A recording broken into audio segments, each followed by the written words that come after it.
Salam. Puji Tuhan, kalau kita masih Tuhan perkenankan menikmati tahun 2025 di hari yang kelima. Amin.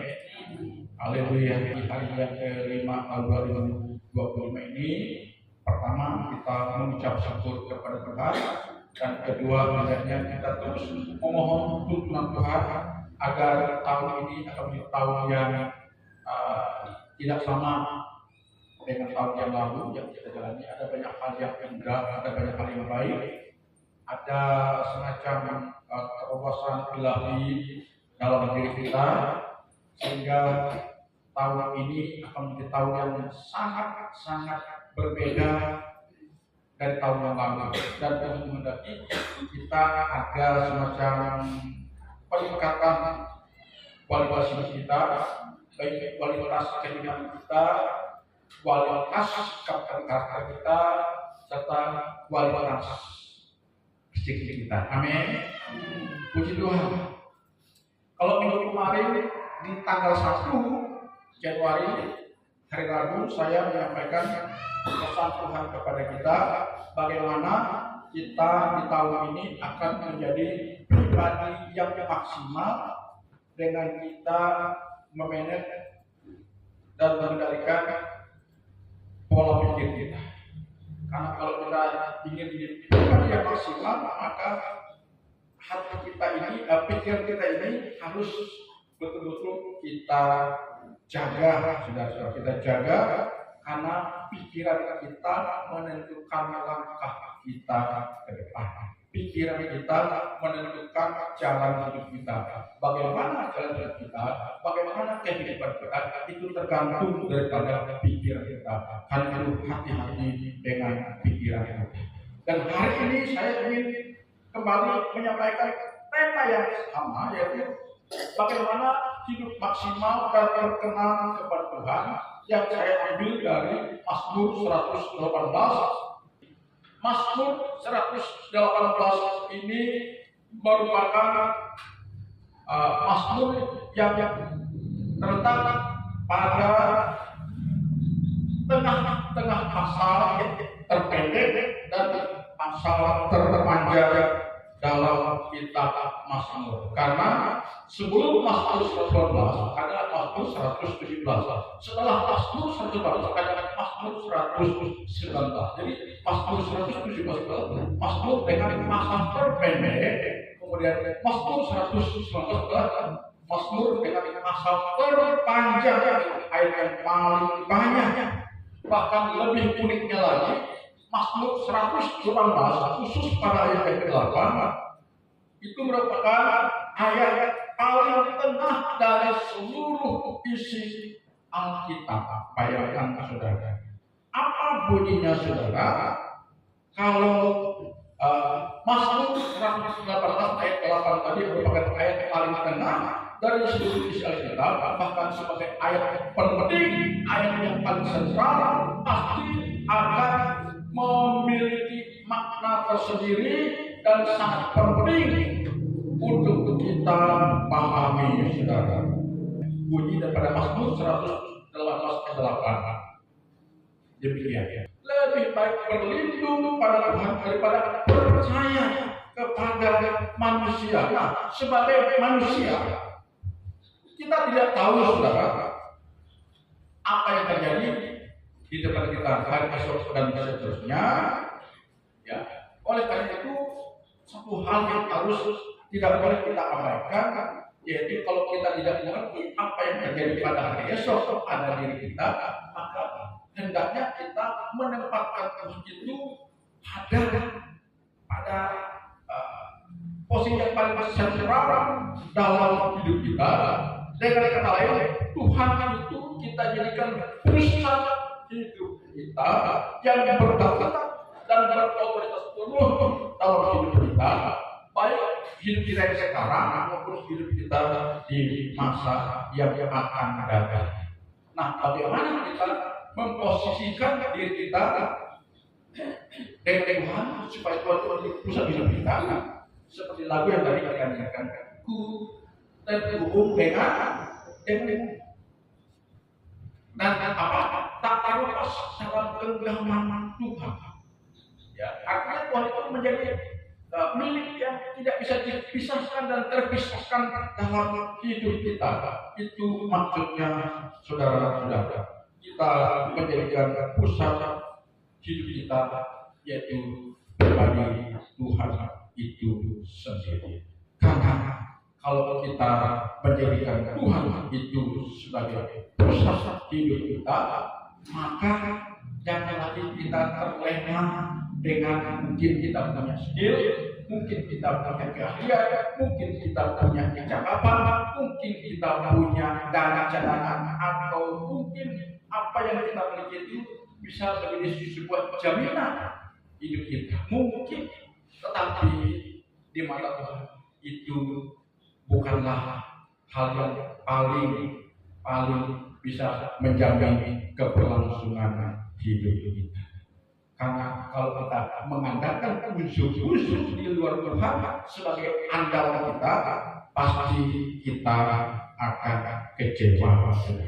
Itu sebabnya firman Tuhan mengatakan dalam Alkitab, yaitu Mazmur 100 ayat 118 ayat 8 tadi, sebagai ayat-ayat paling di tengah dalam seluruh Alkitab, dia mengatakan lebih baik percaya dan berlindung pada Tuhan daripada percaya kepada manusia.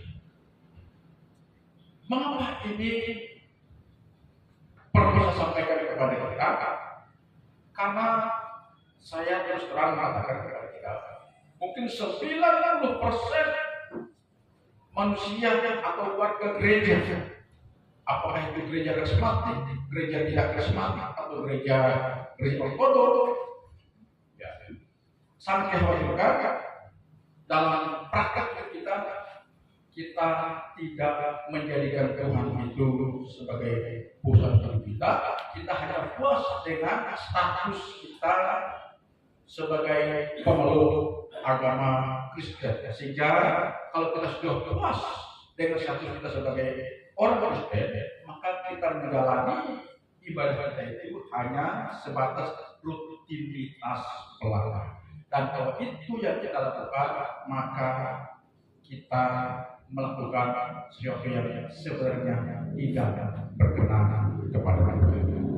Karena itu di tahun 2025 ini kita benar-benar harus mengevaluasi diri supaya dalam hidup kita, dalam perjalanan hidup kita ini, kita benar-benar maksimal dalam peran dan tanggung jawab kita, baik dalam hal kita menjalankan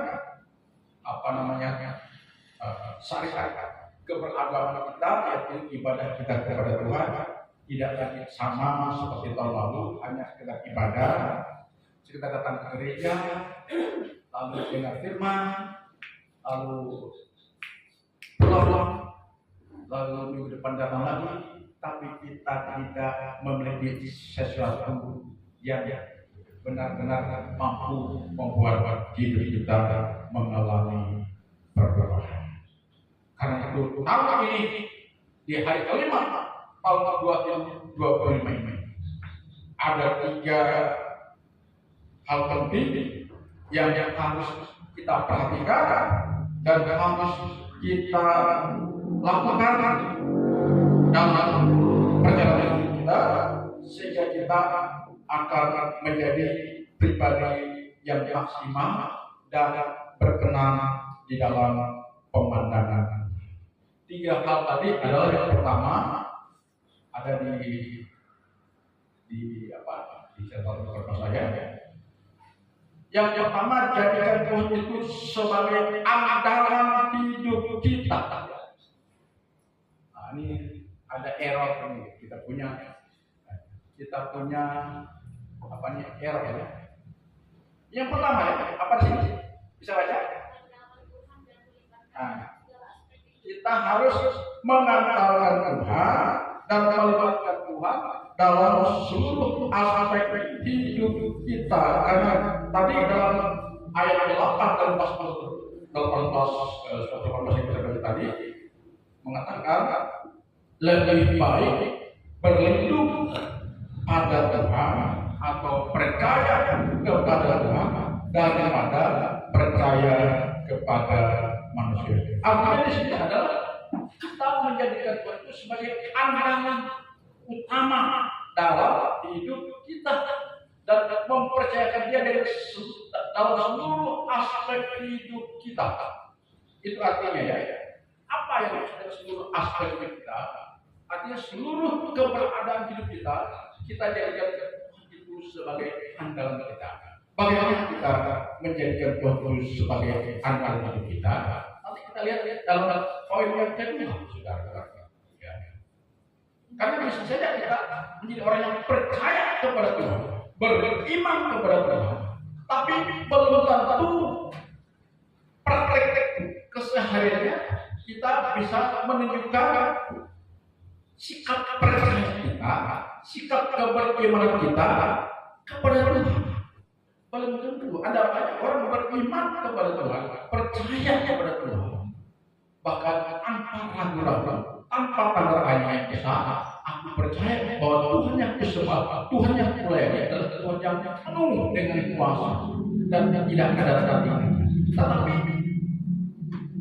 kalau kita menyatakan rasa kepercayaan kita kepada Tuhan yang penuh dengan kuasa, apakah kita sudah benar-benar mau dan berani mempercayakan Tuhan,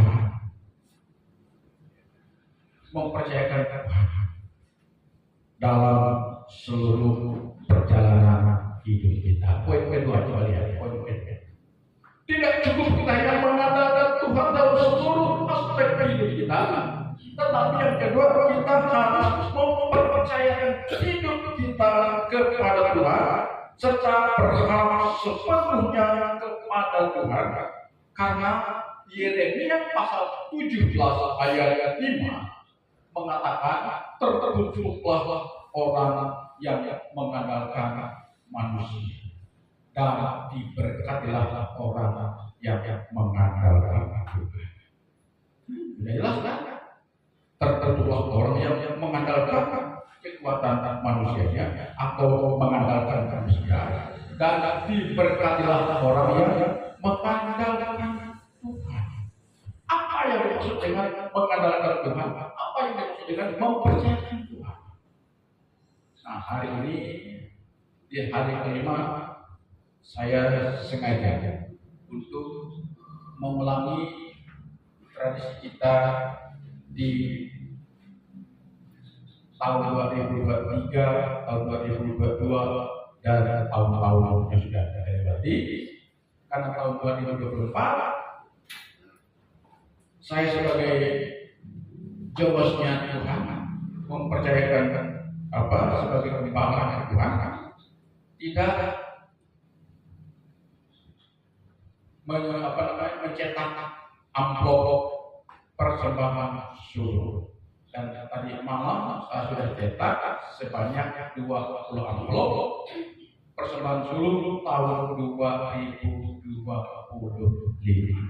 Dan saya ingin melihat aksi kita, salah satu bukti bahwa kita sudah mengandalkan Tuhan dan mempercayakan Tuhan dalam seluruh aspek hidup kita adalah kita rela berbagi dengan Tuhan. Amin. Rela berbagi dengan Tuhan melalui tindakannya. Kalau kita hitung-hitungan dengan Tuhan dalam hal keuangan, berarti kita belum menjadikan Tuhan itu sebagai andalan kita. Berarti kita belum mempercayakan Tuhan itu dalam seluruh aspek hidup kita. Kita lebih percaya mengandalkan kekuatan manusia. Sudah percaya bahwa Tuhan sanggup memberkati saudara di tahun 2025 ini? Maka mari buktikan bahwa saya mulai mempercayakan Tuhan dalam seluruh aspek hidup saya di sepanjang tahun 2020.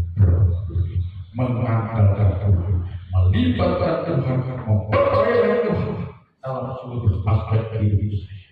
Yaitu saya maha menyatakan kepada Tuhan bahwa dalam hal finansial, dalam hal keuangan, saya juga bertekad bahwa saya melibatkan Tuhan. Katakan amin.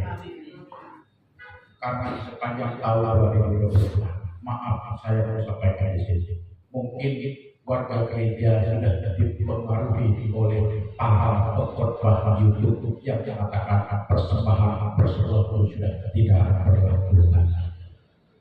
Padahal perintah daripada Tuhan itu sendiri.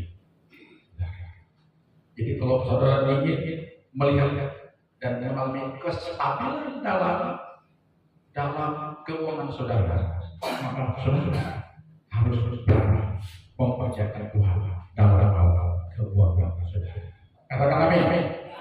Karena tadi Tuhan mengatakan bahwa jika kita mengandalkan Tuhan, kita diberkati. Tapi kalau kita tidak mengandalkan Tuhan, kita cuma percaya kepada kemampuan diri kita, maka kita tidak akan diberkati oleh Tuhan. Jadi tahun 2025 ini, mari kita menjadikan Tuhan itu sebagai pusat hidup kita dengan kita mempercayakan Tuhan itu dalam seluruh aspek hidup kita, termasuk jika kita mendapatkan rezeki, kita mau memberkati pekerjaan itu. Pekerjaan itu bukan memberkati Tuhan, tapi pekerjaan Tuhan. Pekerjaan itu betul-betul dukungan kita. Haleluya, haleluya. Dan kalau kita sudah melakukan dua poin tadi, yaitu poin pertama mengandalkan Tuhan, poin kedua mempercayakan, mengandalkan Tuhan sampai kita beriman. Tuhan, aku percaya Engkaulah satu-satunya jaminan hidup. Oke, seperti kita masuk asuransi. Seperti kita masuk asuransi. Aku sudah percaya, aku sudah menjadi anggota asuransi. Misalnya Prudensial. Aku sudah membayar dan polisinya sudah keluar. Aku percaya 10 tahun ke depan aku bisa mengklaim asuransi ini akan menjadi bagiannya. Percaya kan? Percaya. Tapi kita lihat bulan-bulan besoknya, bulan 1, bulan 2, bulan 3. Apa masalah kita yakin kita sudah menjadi anggota asuransi, sudah keluar polisnya, lalu kita tidak melakukan kewajiban kita? Apa kewajiban kita? Membayar premi tiap bulan, ya kan? Premi tiap bulan kita bayar. Stop. Kita sudah sepakat dengan perusahaan asuransi, ya, bahwa aku ambil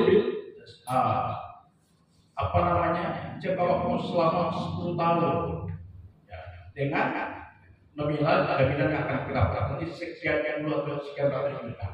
Jadi aku harus setor premi setiap bulan misalnya 3.000 misalnya, atau 4.000 misalnya. Kewajiban kita setiap bulan setor 500 itu. Bulan pertama, bulan kedua, bulan pertama, bulan kedua, bulan ketiga kita setor. Wah, kita maka andai kata aku sakit, aku tinggal play pengobatan ditanggung oleh asuransi. Andai kata obatnya keluar dari lain, aku akan mendapatkan mendapatkan manfaat daripada asuransi tadi. Tapi bila tahun keempat kita stop membayar premi, lalu sampai seterusnya kita tidak bayar, dapatkah kita keluar? Kalau dapatkah? Tidak. Ini analoginya. Banyak orang beriman kepada Tuhan, mempercayakan Tuhan, tapi apa akan kewajibannya membayar preminya kepada Tuhan, ketaatan kita kepada Tuhan dalam seluruh aspek hidup kita. Ya, preminya salah satunya kan kita ibadah itu keras. Tiba-tiba mau mengklaim asuransi, mau mengklaim berkatnya, mau mengklaim pertolongan. Tidak mungkin, saudara. Ya, tidak mungkin. Ya. Ini maaf, ini berkali-kali saya sampaikan analogi ini kepada saudara ya, bahwa jika kita sudah percaya kepada Tuhan dan mempercayakan Tuhan, maka Tuhan kita harus menunjukkan ketaatan kita dengan membayar premi kepada, dengan ibadah kita, dengan doa kita, dengan pengorbanan kita. Harus kita buktikan. Seberapa banyak yang kita hanya mau Tuhan, hanya mau berkat, pertolongan Tuhan, puji sama Tuhan, tapi kita lupa kewajiban kita. Makanya kalau orang KKR, sebentar lagi kita KKR itu libatkan targetnya 10.000 orang. Itu pengkhotbah dari Kanada. Dan orang akan tertarik bahwa akan terjadi muji Tuhan yang spektakuler. Yang juga melihat, yang berjalan, yang sakit sembuhkan. Tetapi saudara-saudara, andai kata nanti terjadi mujizat kesembuhan, banyak orang mengalami pertolongan. Tapi apakah setelah kita mengalami mujizat Tuhan, mata kita yang buta bisa melihat? Orang yang tadinya lumpuh bisa berjalan. Setelah mereka pulang ke rumah, beberapa bulan pulang, acara KKR selesai. Apakah ini menjamin mereka nanti kembali masuk surga? Tidak. Kita boleh mengalami mujizat Tuhan, tidak masalah. Aku buktikan, kata Tuhan, aku buktikan kepada bahwa Tuhan yang sanggup menyatakan kuasa-Ku kepadamu. Tetapi jika engkau hanya ingin mengalami mujizat Tuhan dalam bentuk tubuhmu, tapi jiwamu, hatimu, kamu tidak beriman dalam kepercayaan Tuhan, kita tidak binasa, saudara. Kita binasa.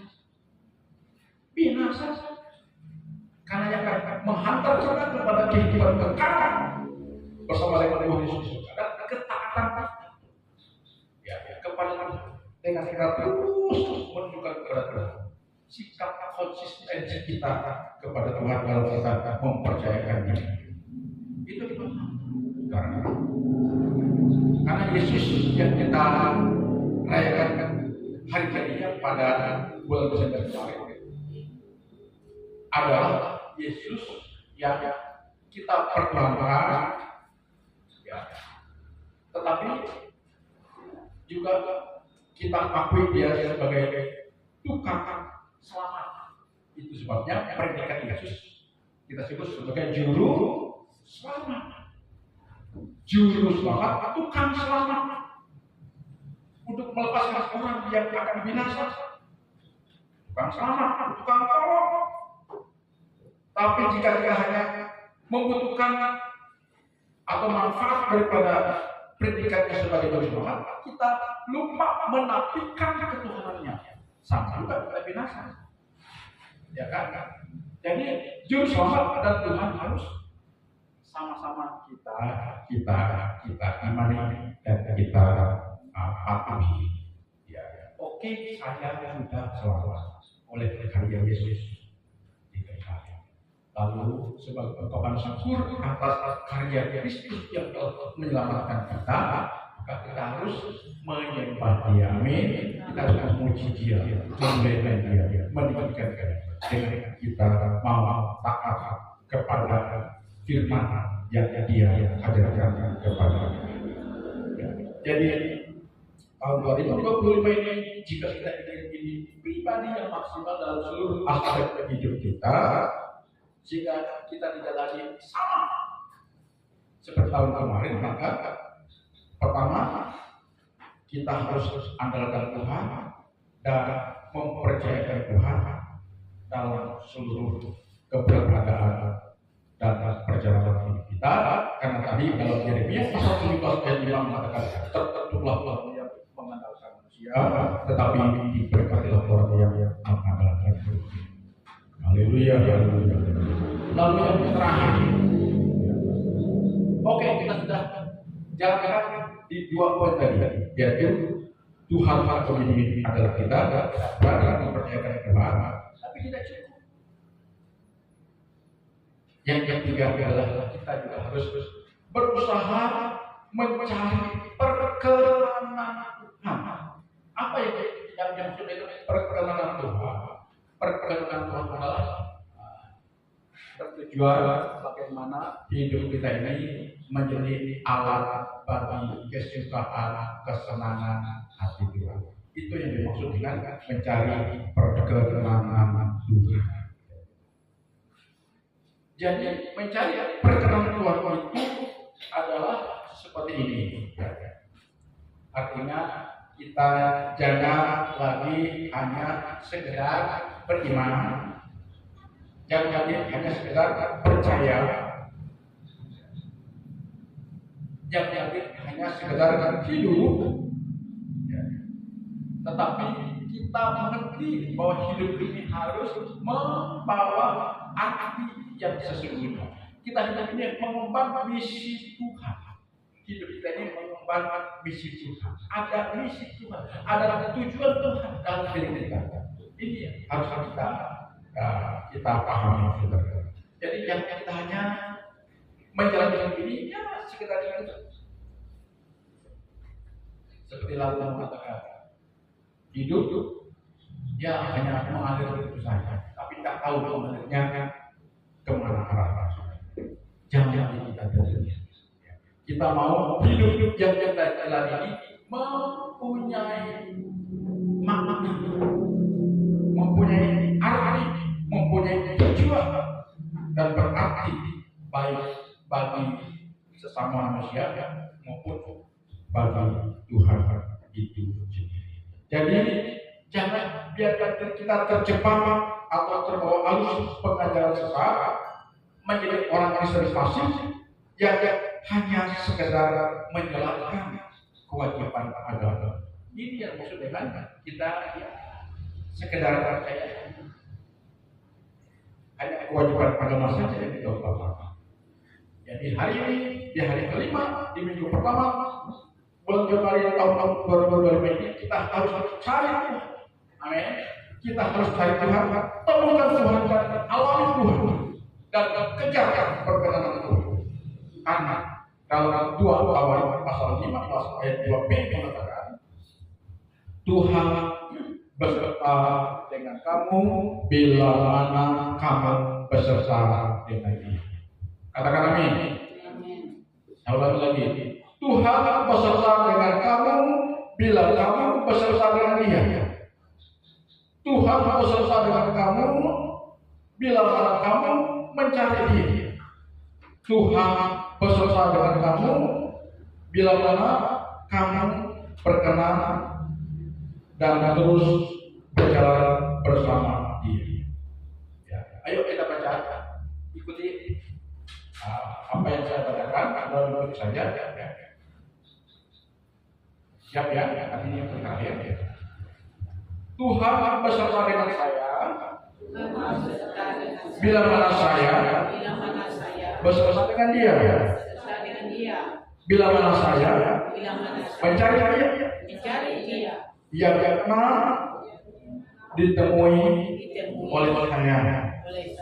Tetapi bila mana saya meninggalkan Dia, saya akan ditinggalkan.